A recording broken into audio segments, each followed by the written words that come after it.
CPIM നേതാവും വനിതാ commission അധ്യക്ഷയുമായിരുന്ന MC Josephine വിട പറഞ്ഞിട്ട് ഇന്ന് 2 വർഷം.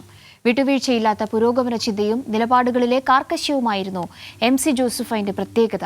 നിലപാടുകളുടെ പേരിൽ അവരെ വിമർശിച്ചവർ പോലും ആ അസാന്നിധ്യം വേദനയോടെ ഇപ്പോൾ തിരിച്ചറിയുന്നുണ്ട്. യാഥാസ്ഥിതിക കത്തോലിക്ക കുടുംബത്തിൽ ജനിച്ച് പുരോഗമന പ്രസ്ഥാനത്തിൻ്റെ നേതൃനിരയിലേക്ക് ഉയർന്ന വനിതാ നേതാവായിരുന്നു MC ജോസഫൈൻ. 5 പതിറ്റാണ്ട് നീണ്ട പൊതുപ്രവർത്തനത്തിനിടെ CPIM കേന്ദ്ര കമ്മിറ്റി അംഗം, വനിതാ കമ്മീഷൻ അധ്യക്ഷ തുടങ്ങിയ ഒട്ടേറെ പദവികൾ MC ജോസഫൈൻ വഹിച്ചു. മറ്റുള്ളവരെ തൃപ്തിപ്പെടുത്തുന്നതിനായി സ്വന്തം നിലപാടുകളിൽ വെള്ളം ചേർക്കാൻ ഒരു ഘട്ടത്തിലും ജോസഫൈൻ തയ്യാറായിരുന്നില്ല. 2022 ഏപ്രിൽ 10 വിട പറയും വരെ പുരോഗമന പക്ഷത്ത് വിട്ടുവീഴ്ചയില്ലാതെ നിലയുറപ്പിച്ചു. 1948 ഓഗസ്റ്റ് 3 വൈപ്പിൻ മുരുക്കുംപാടത്ത് ഒരു യാഥാസ്ഥിതിക കത്തോലിക്ക കുടുംബത്തിൽ ജനിച്ച MC ജോസഫൈൻ നന്നേ ചെറുപ്പത്തിൽ തന്നെ പുരോഗമന ആശയങ്ങളിൽ ആകൃഷ്ടയായാണ് പൊതുരംഗത്തെത്തിയത്. 1970കളുടെ തുടക്കത്തിലാണ് കമ്മ്യൂണിസ്റ്റ് പാർട്ടി പ്രവർത്തനത്തിലേക്ക് വരുന്നത്.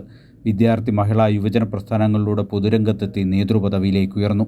പുരോഗമന പക്ഷത്ത് നിറഞ്ഞു നിന്ന പ്രിയ സഖാവിൻ്റെ വേർപാട് സൃഷ്ടിച്ച ആഘാതം 2 ആണ്ടുകൾ പിന്നിടുമ്പോഴും സഹപ്രവർത്തകർക്ക് വിട്ടുമാറിയിട്ടില്ല. കൈരളി ന്യൂസ്, കൊച്ചി.